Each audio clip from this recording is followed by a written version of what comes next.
What is good? Welcome back. Oh my god, we're already recording. Yes. Sorry. I know. Whoops.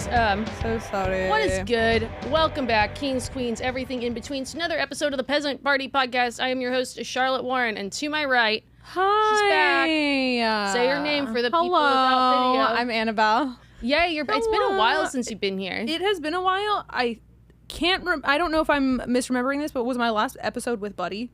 Yes. Did that get released? It's. I think I need to still release it. Okay.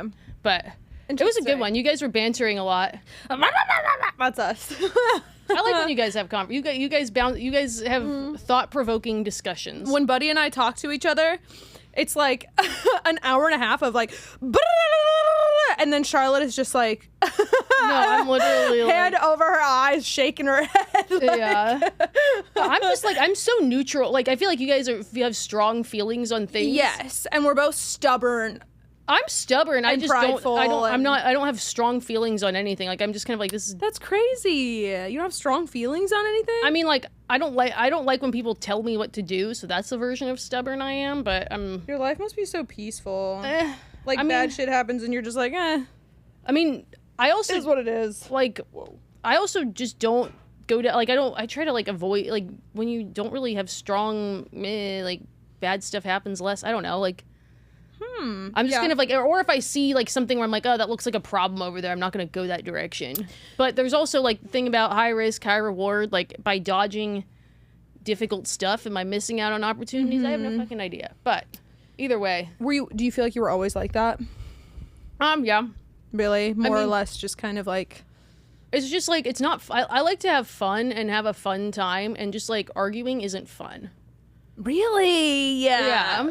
I love arguing. That's very fun. Like arguing, no. Like telling someone they're stupid is fun. What? I like feel like it's the opposite because arguing is like, oh my god, I like making love fun to of be people. right. I just love to be correct, you know? It's also like if I'm so sure that I'm right, I'm not going to argue with a person. Like I'm not going to let them think that You're their just going to let ideas them are be on purpose. wrong? You're just going to let them live and be wrong? Yeah, that's their problem. I'm not letting that slide. Like when people try to convince me that that people say the phrase high value man or woman because people on the internet like don't go outside and they think it's a normal term used in regular vernacular. Like I'm just like if you go outside, people will think you're weird. Yeah. And like none of them have, not a single person who tries to make the claim, oh, people did like they're like it's a normal term. None of them has ever said to me like it's a term I use every day all the time and look at me, I have friends. Like none of them have ever said that. They're all like, well, this guy with a podcast says it's normal. It's like, okay, so you've never like you have no actual friends Right. you can talk to. Like I mean, that's their own fault. Like you sunk your time and your money to be told how to sound fucking more loserish than you already are. That sucks. That sucks. Yeah. But it also is, when I hear somebody say something like that, yeah, it is like a loser thing. But I'm also like, man, people are really susceptible. People are really vulnerable to like, what better word for it than brainwashing, really, but like influence. People are so, I don't know, easily... Well, they're impressionable. Yeah, well, it's so... Gullible. Like, profiting off someone's loneliness, like if you can sell someone the idea of like you will die alone and like they are lonely, like and you say a few things that like maybe like ringing, like maybe you're like, oh, like yeah, that girl was a bitch who like doesn't want to date you or something like that, and like you feel like they're on your side, like you could tell them anything. Can I just say, I think that the belief that like if you don't find a man, you will die alone. I mean, this is probably not a new thought at all, but like, I really strongly feel like maybe there's some innate human consciousness thing to that where people like really inherently want to be with other people. I think that's true. You know, we crave like a community or whatever. Mm-hmm. But I think that like the you'll die alone thing is so...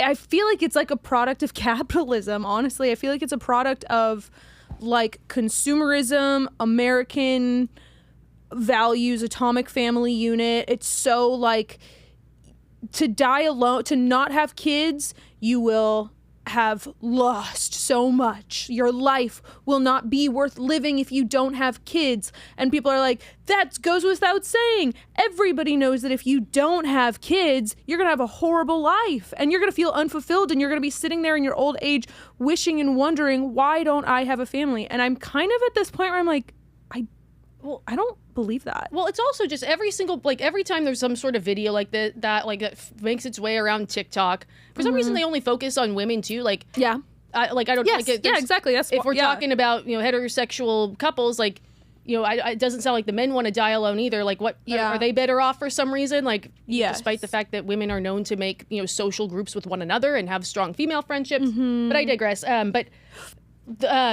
no, like every time there's a video like that gets stitched, there's always like a worker from a nursing home that comes on and says, having kids doesn't guarantee not dying alone. Oh yeah. Like, there are plenty of people with 10 grandkids, 5 kids, and they're sitting in the nursing home by themselves. Maybe they weren't a good parent to their kids. Yeah, and their kids were strange. Maybe they deserved because there's a lot of people that maybe if they felt they had a choice or there was an alternative, maybe they wouldn't have had children.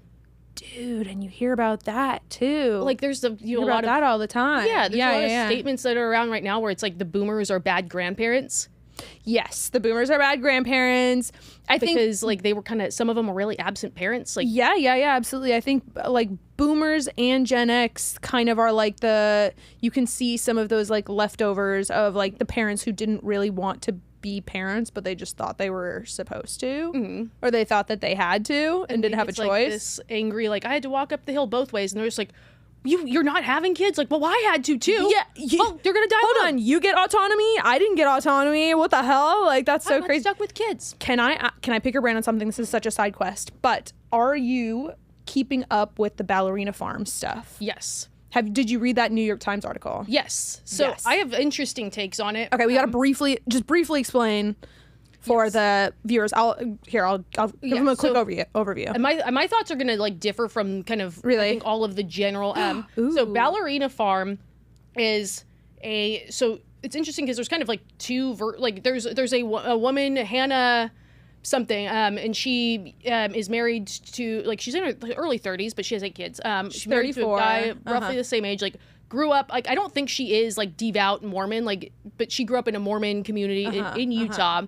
And yeah, went to Juilliard, was like a ballerina, but has kind of gone the, after she finished at Juilliard, married her husband, kind of abandoned the ballerina dream. And I think for a while she was a dance instructor. They did travel a lot. But basically she and her husband now own a farm in Utah. They own a large ranch. They do like sourdough.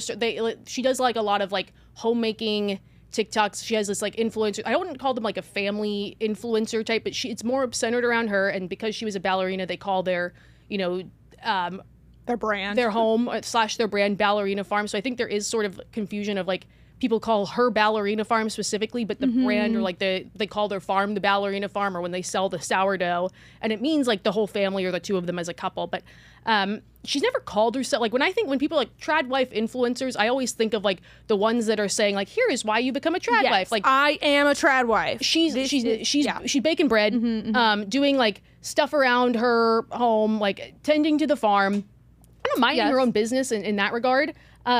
And so, but people are saying, she is doing things out of her, like running a business out of her home and doing homemaking stuff. So therefore she's a trad wife. So that is kind of how she has millions of followers on TikTok. So, I mean, she's making a lot of revenue from it. She is a businesswoman in that regard. But one of the reasons that they also have been controversial is her husband, his father is like a CEO or something, JetBlue. Excuse me, JetBlue. So they've got stupid money. Yes. And they're playing this kind of like Little House on the Prairie thing. Exactly. So like the whole thing, rich. like the whole thing is like they have this. They didn't come from humble beginnings. They were, I want to start a farm, so I'm going to take all my money and sink it into starting this big farm. Buy all these animals. They do not have a ranching background at all. And so people kind of look at this thing and they say, okay, you're cosplaying the middle class, but also people kind of look at the farm situation. They make it look like they've done it all on their own, but people look at, she has 8 kids. The farm is this big.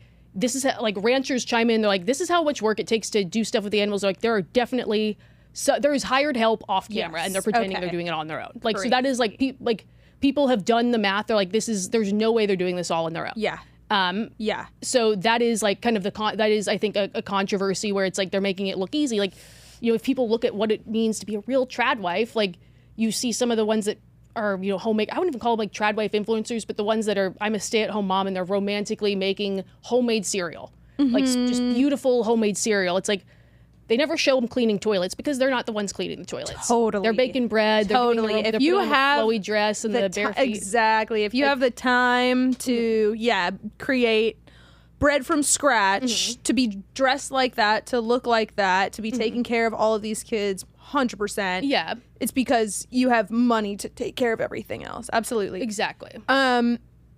Do you feel any type of any feelings as far as sympathy for her? Basically they invited a New York. No, she's British. She's British. A British reporter into their home. No, it's some British woman. Okay. They invite a British reporter in who basically, you know, she did a tour of the farm and wrote an article basically that implied that, you know, Hannah had kind of basically was being held like her husband is misogynistic and she is, you know, secretly longs to be a ballerina and had no choice but to be living the life she lives. That's not what I got from it, but okay. What was your? Well, so the way that I read this article, I thought it was so fascinating because she really didn't. She might have implied certain things, like she talks about how she really wants to speak to Hannah, like that's kind of who this whole article is supposed to be about. Goes out to the farm and she talks about how like she keeps trying to get a moment alone with Hannah, but the husband decides he's going to take the journalist and take her all around the farm. And it's funny, she's like, yeah, and he showed me the pig pens, which he explained. He showed me like the rain gutters, which he explained. And it's like you get the sense that the husband is like friendly. Of course he's friendly. Of course he loves his family. Of course he's like a devout and devoted husband. But I don't think that it's like this like intentional misogyny. I think it's just kind of the weight of expectation, really.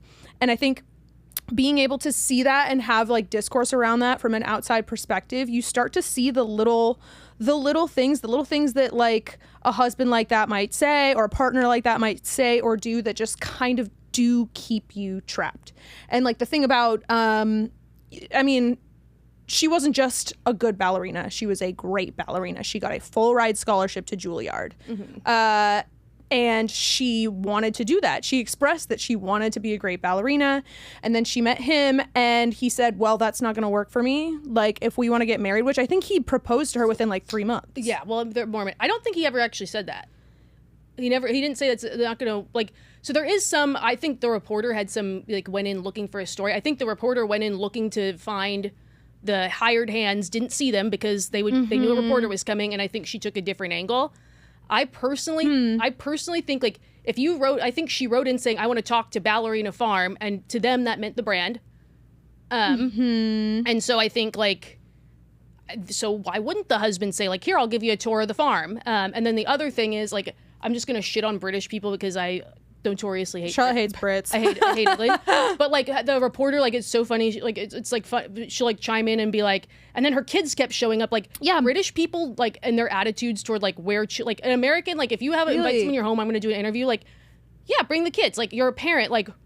Who has like 8 kids? Like that's a British thing. British people are like the chill. Like why are the children coming in? Like the like you like like you keep your children separate. Yeah, so it's like you could just see that like British snottery toward the kids, and so it's like if you say right in say I'm looking to speak to Ballerina Farm, to them, like yes, like the Ballerina Farm is the ballerina, but it's like the family brand. Yes, they probably like thought that way, and there's no way the reporter pitched to them, I'm going to come in and do an expose of this. Like, they probably wrote it in a way that was like, yeah, we're just going to do a nice little family think piece. Sure.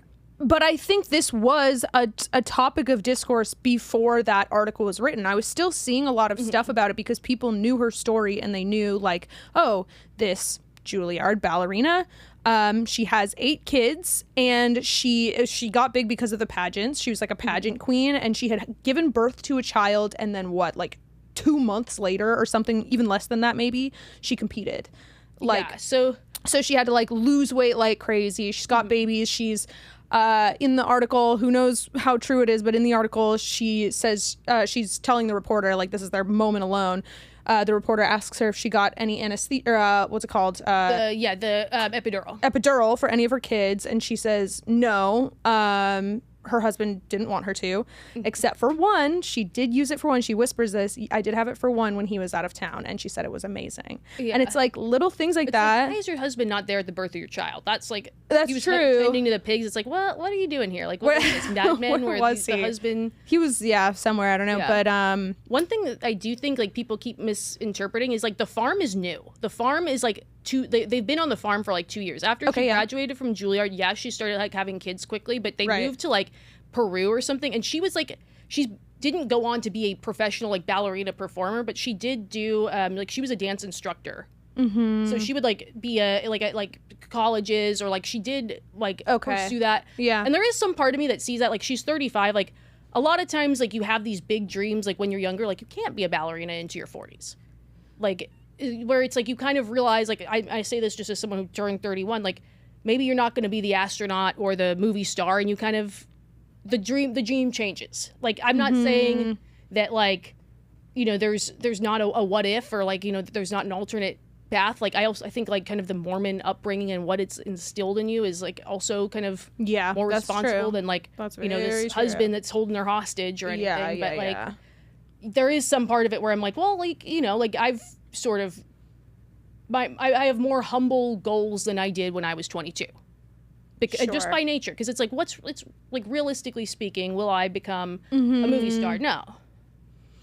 Yeah, and it could have been just sort of the thing that really kind of it snuck up on her, you know. It's not like you start out thinking, I'm gonna have 8 kids and I'm going to be strapped to the ranch that my husband runs and unable to leave. There was a video that everybody was moaning and groaning about because I think it was like her birthday or something, and it's a video that video's like, it's yucky. He posted it, and it's him filming her. He's giving her a gift for her birthday, and she says to the camera, "Ooh, I hope it's tickets to Greece." And then she opens it, and it's an egg apron, where you can put individual eggs, and it's not even wrapped. And it was bad. It's just like, oh, it was bad, but I think it just rings. So dumb. Like, he's just dumb. He's dumb. He's careless.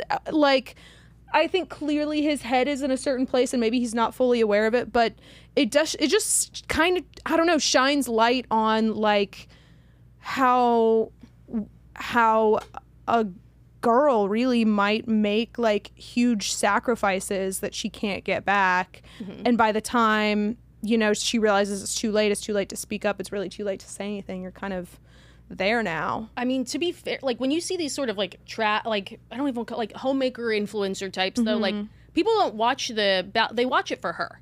Like, she has millions of followers. Like, the income that is coming into that, she is a successful businesswoman. That's why it's always like the irony in the ones that are like, I'm a trad wife, blah blah blah. Like, no, they're success. They run a business from their home where they share their life story to the world. Like, that is the most feminist thing in the entire world. Like, I mean, she's not running around saying like, oh, I'm a trad something, but like the irony of like, I don't even want to call Pearl trad because she looks like a softball player who borrowed her mom's like church dress and just is like, oh, I'm a trad. Like, no, you're not, Pearl. Like, go back to your softball team. Pearly girl. But like the irony of it is like the ones who do that, it's like, you're a woman who shouts your opinions loudly on the internet and you're making a bunch of money off it. Like, if you were really this like submissive trad, blah blah blah, like, we wouldn't be hearing from you.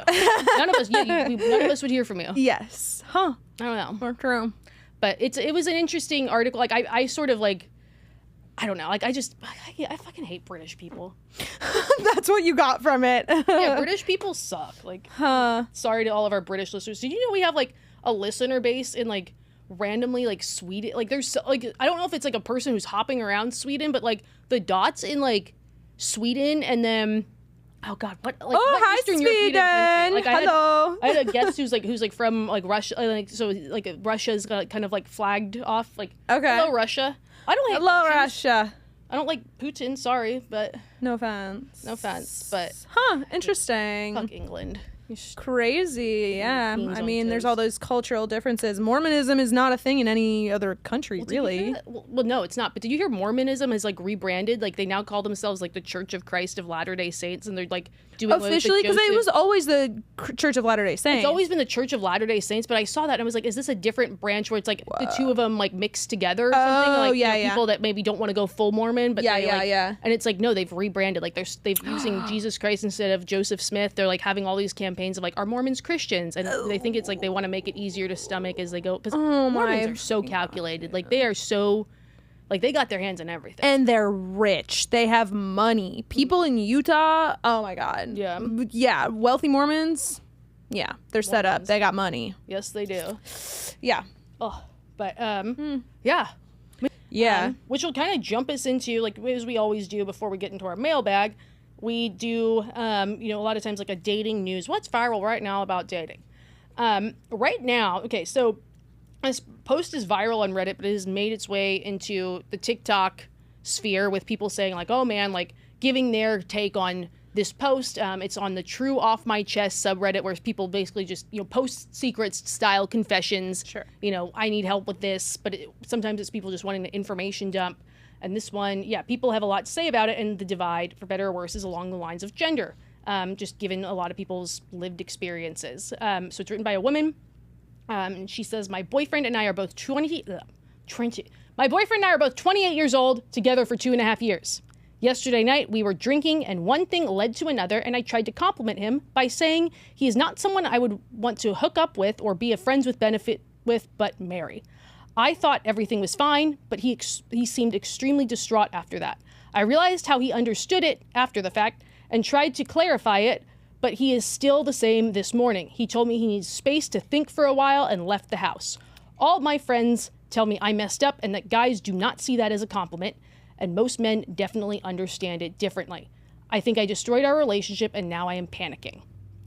So, of course, before we give our takes, the big divide that we are basically seeing is, I think it's like Jack Mack from Barstool has posted, like, even like social scientist, was it Mac Murphy is saying, but like, oh man, like, this is the worst thing you can say to a guy. They're like, this is like saying, I'm so glad your penis isn't so big as that guy. Yeah, but babe, I love yours. The big ones scare me. Yeah, and he's like, it's like saying that. Yes. Men hear that as, a woman, she's settling, you're not desirable, you're the backup plan, the friend zone. But I think a lot of women heard that too, and they said, telling a man he's husband material, like, I wouldn't just hook up with you. That is saying you're the complete package. You're not just desirable physically, it's the other stuff too. Like, I not only find you attractive and I would want to, roll around the bed with you, I actually want to talk to you. Yeah. That's how women hear it. And, men are saying like, oh, that's not how people take it. And it's caused some discourse. That is tough because there's also this whole like golden retriever boyfriend thing where I think most women can agree that they want a golden retriever boyfriend. People want that. Like, you want a guy who is sweet and trustworthy and like cute and kind and fun to marry.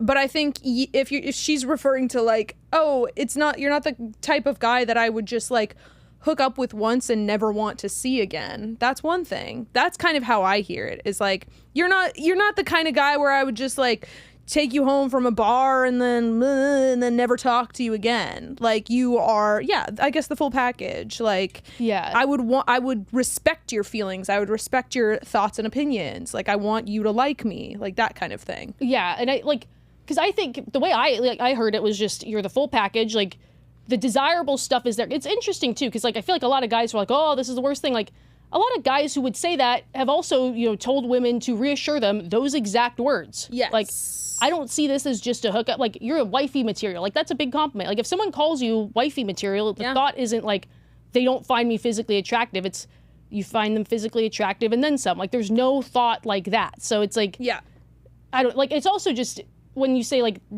you're not just like a hookup thing, like, there's never anything spelled out where it's like, it never says like this got friends with benefit hookup thing just gets it right away and you have to go work for it or something like that. Or like the guy who's this friends with benefits thing is extremely desirable physically and like you're the marriageable guy is not. Like, you're the, you know, oh, you're so nice and backup plan, and this guy's just so hot, like, whatever. He gets to have sex with the minute I meet him, and he gets to do all the crazy stuff, and you have to work for it, and you just get the boring stuff, like, after I'm done with him. It's like, that's not how I, like, I mean, there are some people who do say, like, oh, you know, I had my fun hooking up and wild times, and, like, blah, blah, blah. It's like, I could see why that would upset somebody, but, like, I saw it so differently, and I didn't, like, I hear it differently. However, imagine he thinks of himself one way and then hears that, you know, imagine like his confidence is really high and he feels secure in this relationship and he feels like, yeah, she looks at me like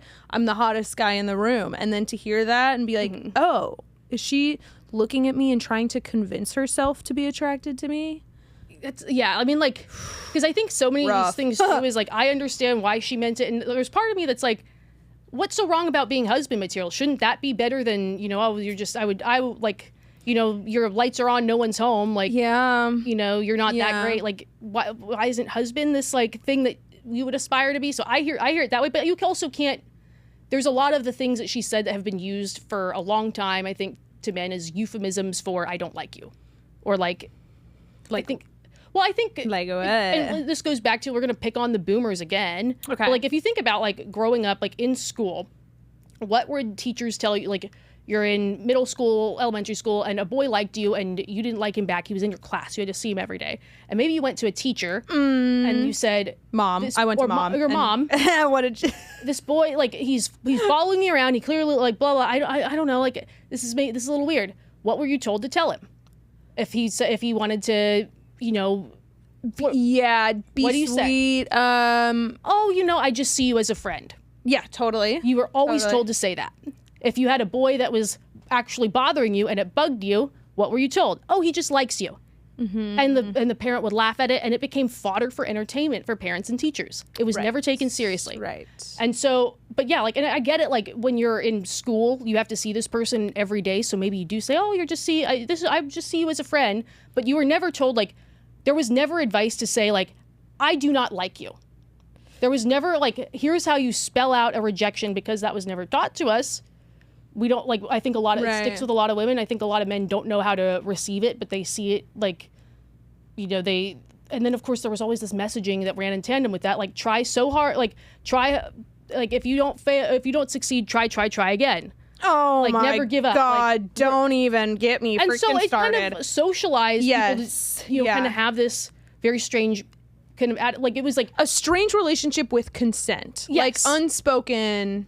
And so, like, a lot of euphemisms came up, like, like women being told when you don't like a guy, you know, oh, I just see you as a friend. You're so nice. Like, give them all the compliments in the world. You don't want to be mean. And, like, so now nice has somehow become a euphemism for you weak ass bitch. And, like, what happened? Like, nice got bastardized. Like, a guy being told he's nice, like, is like, you tell a guy he's nice, they'll be like, what do you mean I'm not? Like, you're nice. Like, what the fuck? And so, like, I think this sort of like, oh, you know, you're not this friends with benefits bad boy. Like, oh, you're the, like, maybe it does kind of have those sort of friend-zoney undertones.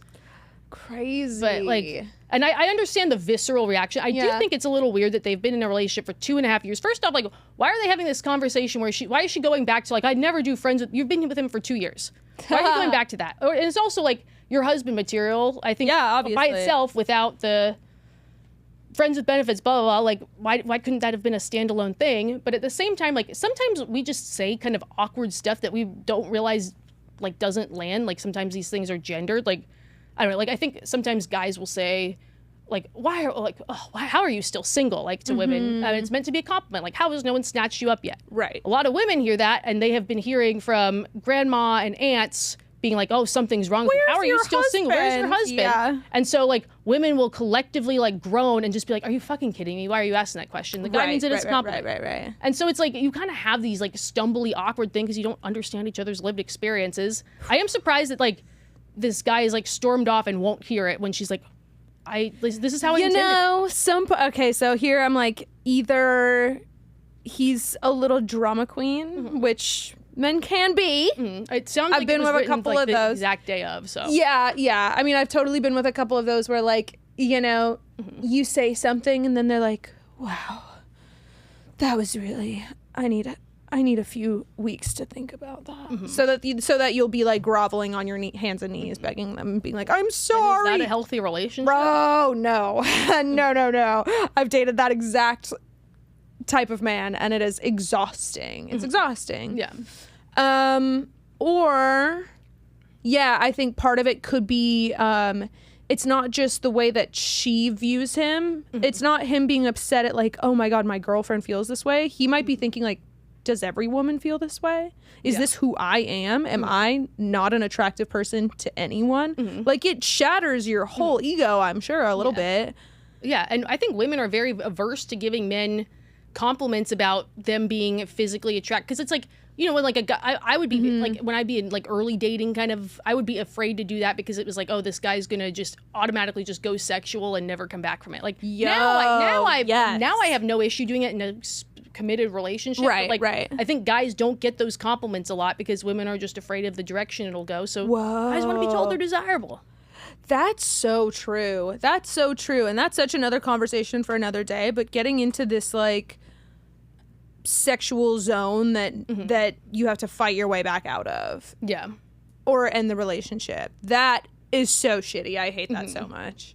That's interesting though. I never like thought about that. Yeah, I guess men definitely don't get complimented or approached that often. So I think it is kind of a big deal. If you compliment a man, he's gonna tell everyone for weeks. Oh my God. I love coming up with like new compliments that Buddy would never have guessed. Sometimes he's like, why the my what? But you know that deep down he's like I love telling him he's like he's got a great butt. He's got great I told him he had great calves the other day because he does. Hell yeah. So strong. The random little things. Random little things. Yeah. Which is so funny because like I feel like as a girl, you know, my boyfriend is so great about it. I'm drowning in compliments all the time. But yeah, I do struggle to return, like I struggle to say, put things into words, I guess. Yeah. I guess to our gentlemen listeners who are our most vocal, if you have good compliment ideas for us that maybe we aren't thinking of, yes, tell us. I would tell. Yeah, give me some secrets. We're this far. Buddy doesn't listen this far in episodes, so help me cheat in a good way. Yeah, of course. Yeah. Because I love to give a good compliment. I love to make him feel good. He's a good dude. Same. Yeah. What kind of things do boys like to hear? What makes them feel a little you know? Exactly. Yeah, do you want to read our next listener letter? This will be a fun, I think, dynamic one. I think it's good for this kind of, I feel like, time of year. Yeah, when there's a lot of trips and vacations. We're going to open the THC beer too, so we're going to a mailbag. Anti-girls' night sentiment. I'm single, 26 female who dates men, lives in a major city, has a great job, lots of friends and social involvement, but dating never came easy for me. I think the TikTok For You page caught on to that, as I get a lot of dating on my feed. One video that surprised me was a podcast clip of two men saying women having girls' night is a red flag or even a deal breaker. At first, I thought that was a one-off extreme take, but over the last few weeks, I've seen other videos by men saying how bad girls' nights are, that women in relationships shouldn't need these, and if single, women doing girls' nights shouldn't expect to be taken seriously.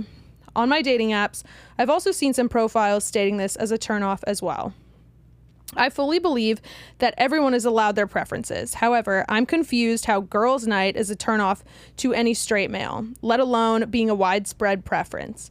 It's women spending time with female friends doing girl things that men tend to have zero interest in, away from men. Is there something I'm missing here? For me, most women I know, a guy having a guy's night is a green flag. It means he's able to maintain healthy friendships, has a good support system, has hobbies, golf, hunting, etc., and, not to stereotype, has a group to share more traditionally male interests with. But do men prefer hobbyless, friendless homebodies? Should I avoid discussing my friends on dates or inviting later stage dates to meet my friends?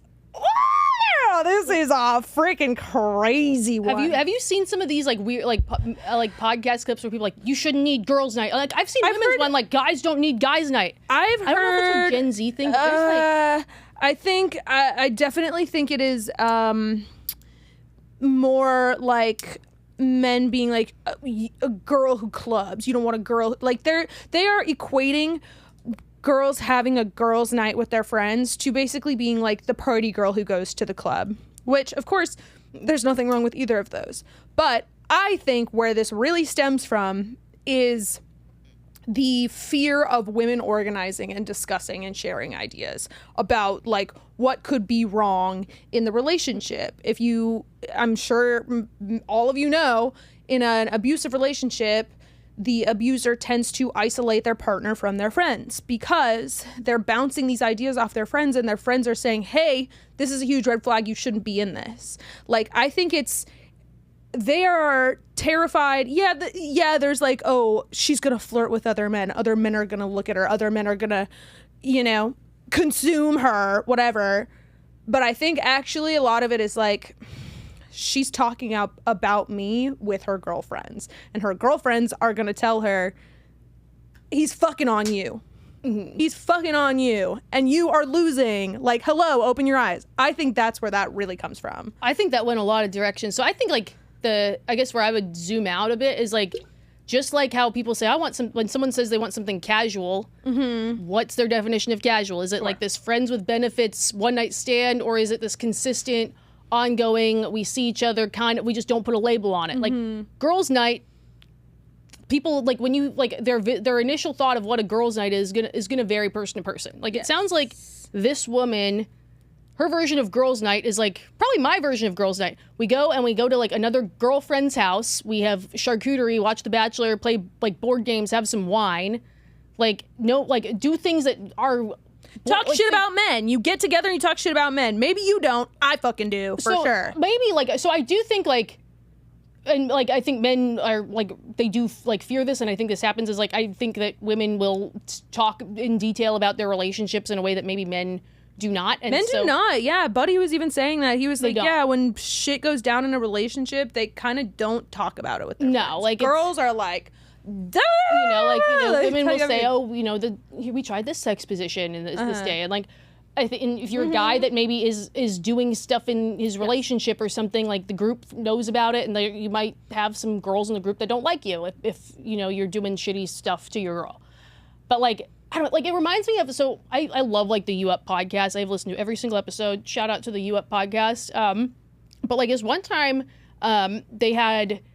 so Jared Freed's one of the hosts, who's a great comedian. Watch his special on Netflix. They had Jared. Vinny from the Jersey Shore on as a guest. Oh, and they play this game, Red Flag or Deal Breaker or something. And they had something where it was and Jordana, the other host, asked Vinny and Jared, she has a lot of friends. Is this a green flag, red flag? And probably in unison, or no, at the exact same time, Jared was like, green flag, and Vinny's like, oh my god, deal breaker, red flag. And they both were just like, wait, what the fuck do you huh? And then Jared's like, a girl that doesn't have a lot of friends, that means she's started drama. If people don't like her, that's a women keep their friends forever. Yes. So girls that don't have friends, that's a if you can't keep a friend, exactly, that bitch is psycho. Absolutely. But then Vinny's when I hear girl with a lot of friends, I think she knows the club promoters and all of the things. She's has been around, she knows the club, and so it kind of, but I think, in my opinion, that revealed a lot about both those guys. I think people are entitled to their preferences, but kind of the A plus B equals C of how they get to those preferences, you're allowed to be turned off by that, and it can show you a lot about how the lens they view the world through, I would say. If someone's oh my god, no girls' nights, and it's clear they think it's when they think night out, guys' night, girls' night out is clubs, and to you it's no, that just means hanging out with friends, or for me, when in my head, with guys doing guys' night, it's, they go fishing or golfing, whatever. Then you're allowed to be okay, this is a guy who lives in a world that I don't live in, and I'm turned off. I don't know. I think a guy who thinks, girls' night, clubs, I think it says a lot about them. Mm-hmm. I don't know. It could, I think part of it could really come from, because this is speaking from personal experience, I guess. men who have a past partner who was in the club scene for whatever reason, was a bottle girl. Getting high. You already drank half of it. Was like a bottle girl, or what, you know, like plenty of dudes have dated strippers, you know, or dated like whatever, bartenders, people who are really kind of out there in like the nightlife scene. And it's like, oh, they have a lot of girlfriends, and she was notoriously unfaithful to me because she was always out with her friends. It would be a red flag, yeah, to hear like, oh, this girl has a lot of girlfriends. That's probably exactly what they're hearing is like, oh, she's out. Like, that world is so foreign to me. Like, it really is. It's very foreign to me too. I think the glamour of that lasted for maybe like 2 years for me in my early 20s. But is it a red flag or a green flag to you if a man has a lot of girlfriends? Depends on their definition of friends. Yeah. So, like, I've always said, too, like, male-female friendships, like, I think they're fine depending on what their definition of friends is. Like, I think you should be able to explain your friendship in one sentence in a way that's not weird. Like, if someone's like, she's my best girlfriend, like, okay, how'd you meet?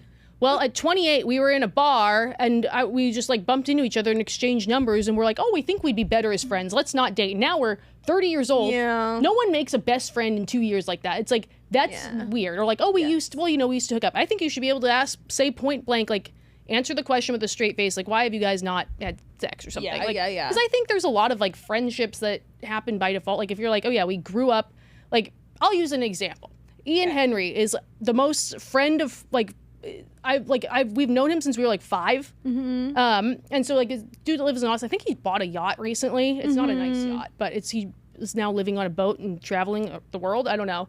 But, like, and I say this to you too, because, like, we love Ian, but, like, he's just not that. He's like, we invite him to step, but, like, if you were to look at my texts to and from, what? Doesn't mean he hasn't tried.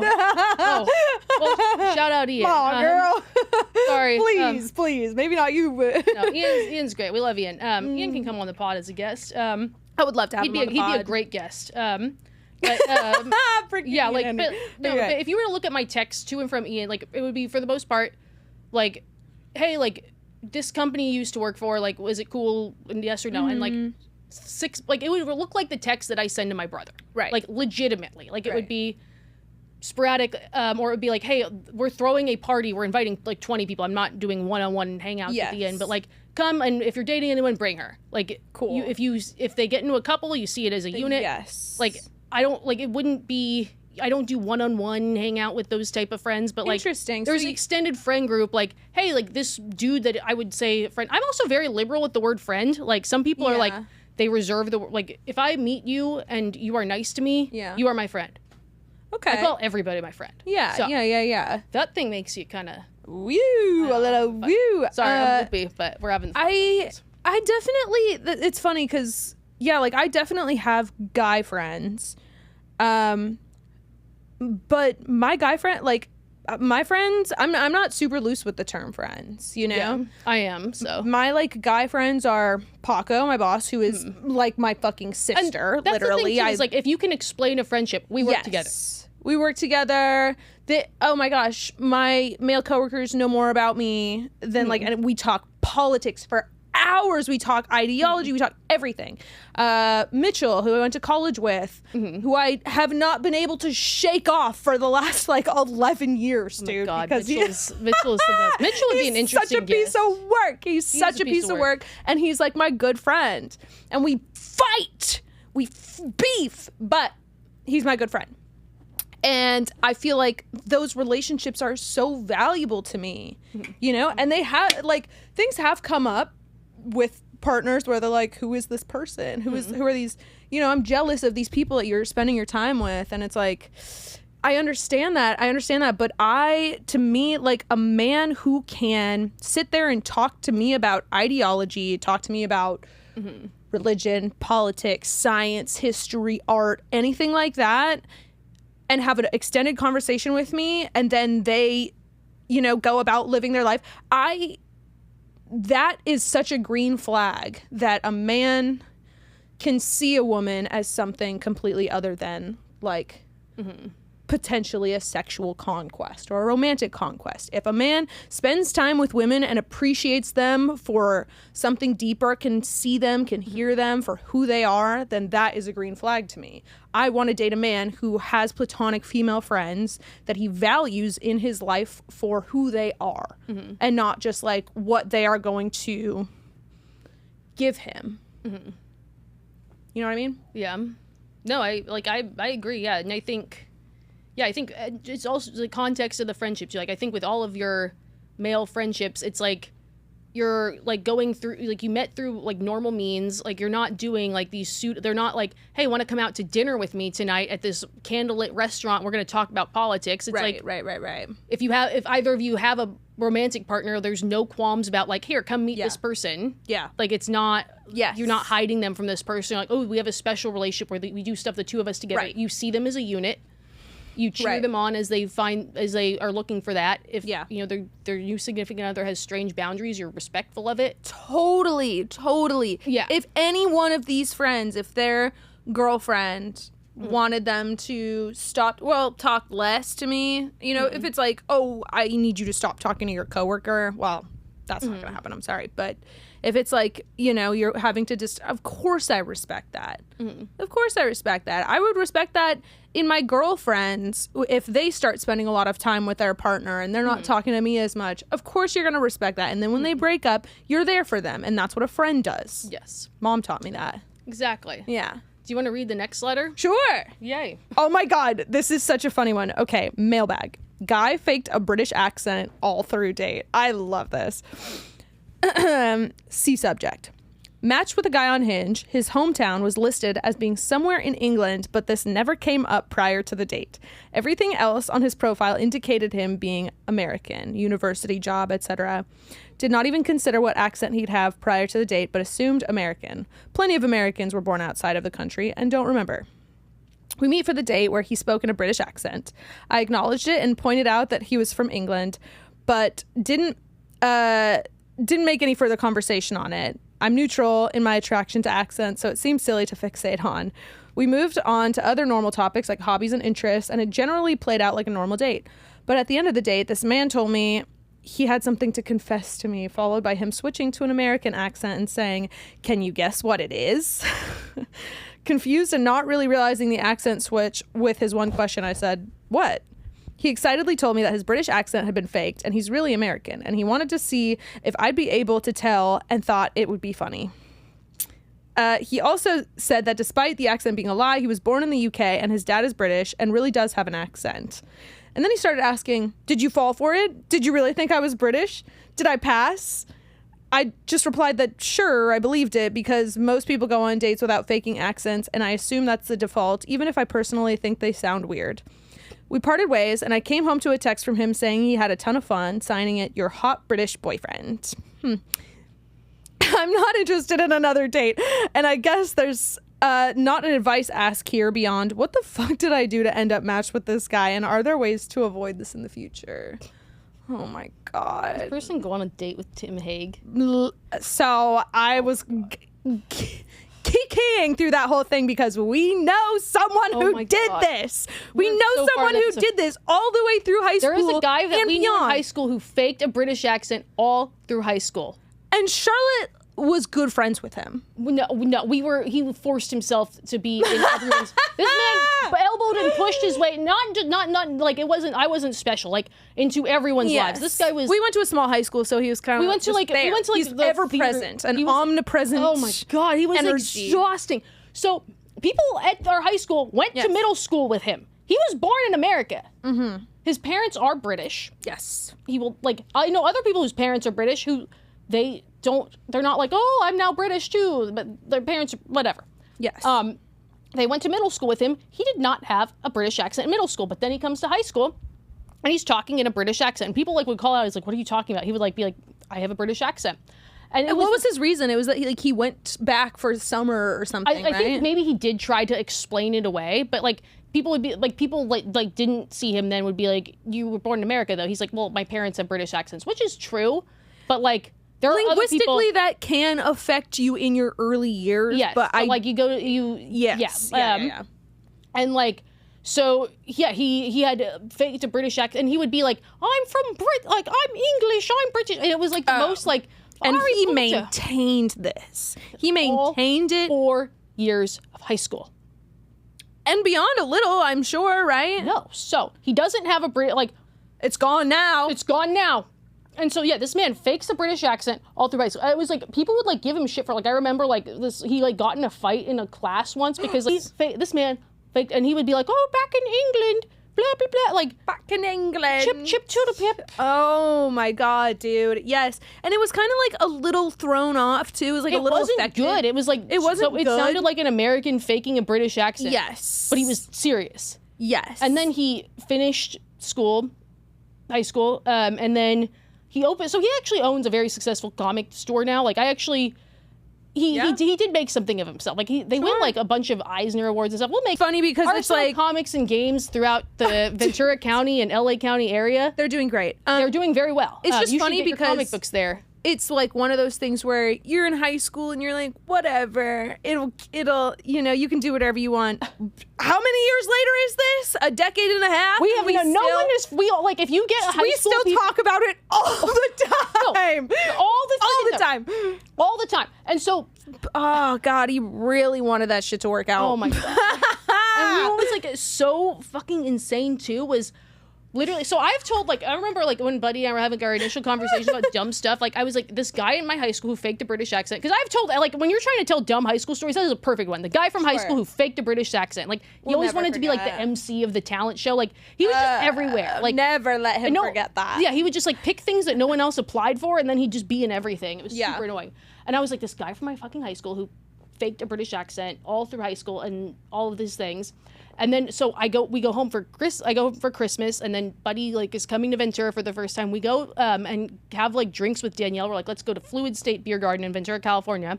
And we're sitting at the bar, like, having a great conversation with her. And lo and behold, I see out of the corner of my eye, that's the guy who faked the British accent in high school. It was like, it was like we saw a ghost. It was, and he looked over and, like, waves high. I'm like, yes. I'm like, of all the people I could see when I go back to my hometown once a year, we saw the fucking guy who faked the British accent. All the way. Anyway, you didn't deserve, like, some people just, like, anyone who uses dates to do gimmicks or, like, practice for their audition or something, like, it's not funny. Like, you can be funny, like, you don't need to do gimmicks. Like, I don't see anybody who would find this funny. Like, it'd be one thing where it's like, hey, like, I can do a good blah blah blah impression, and then you just, like, read a line off of it. But if you're like, I'm gonna fake someone out for a whole thing. Yes. It's annoying. Annoying. I know that's our little special story, but this, it seems like he is not allowed to he's running Hinge like it's like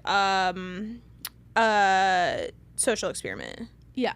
And I think some people do. They're like, it's a silly game. If you're just playing, a dating app. Playing, it's just a game app. Yeah, which is like, sure, it is silly, but also it's 50, like, you are 50% of this interaction. The other half is another person who might have earnest expectations. So, like, consider that your silly little game is going to cost someone else. You know?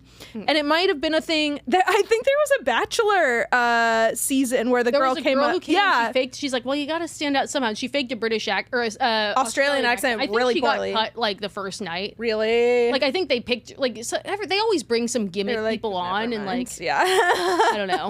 Like, they had one girl who came on in just, like, a sloth costume and, like, didn't take it off. Like, and so it's like, of course that girl's gonna get cut on night one, but it's like, it's just like American Idol. Like, you have the good people. It's like, we'll save some spots for some weirdos. I want to go on there. We'd be good on The Amazing Race. We should do we would fucking kill each other on The Amazing Race. We would kill the other people. Dude, are you kidding me? Us trying to figure out directions somewhere? Puzzles? I love puzzles. Us trying to solve a problem or directions somewhere? No, bitch. I feel like we have unique skills. Like, us trying to park a car or find a car that we park. I don't think people drive cars on The Amazing Race. It's called The Amazing, like, they're going foot. Sure. There's no motor vehicles on The Amazing Race. Okay. Oh. We would be, entertaining on The Amazing Race. That's why they would pick us. But we wouldn't win. But we would win in spirit and get a bunch of contracts to do more brand Yes, deals. we would win the heart We would have of more America. listeners of this podcast, which I would call that a win. That's a win. That is a win. Bye. Ciao. Love you. See you, damn Want to thing. come over after this? Yeah. I have to see what Daniel's doing, but yes, I would love to. You Actually, guys that can sounds so both come fun. over. Let's go. Oh. I need to purchase illegal drugs.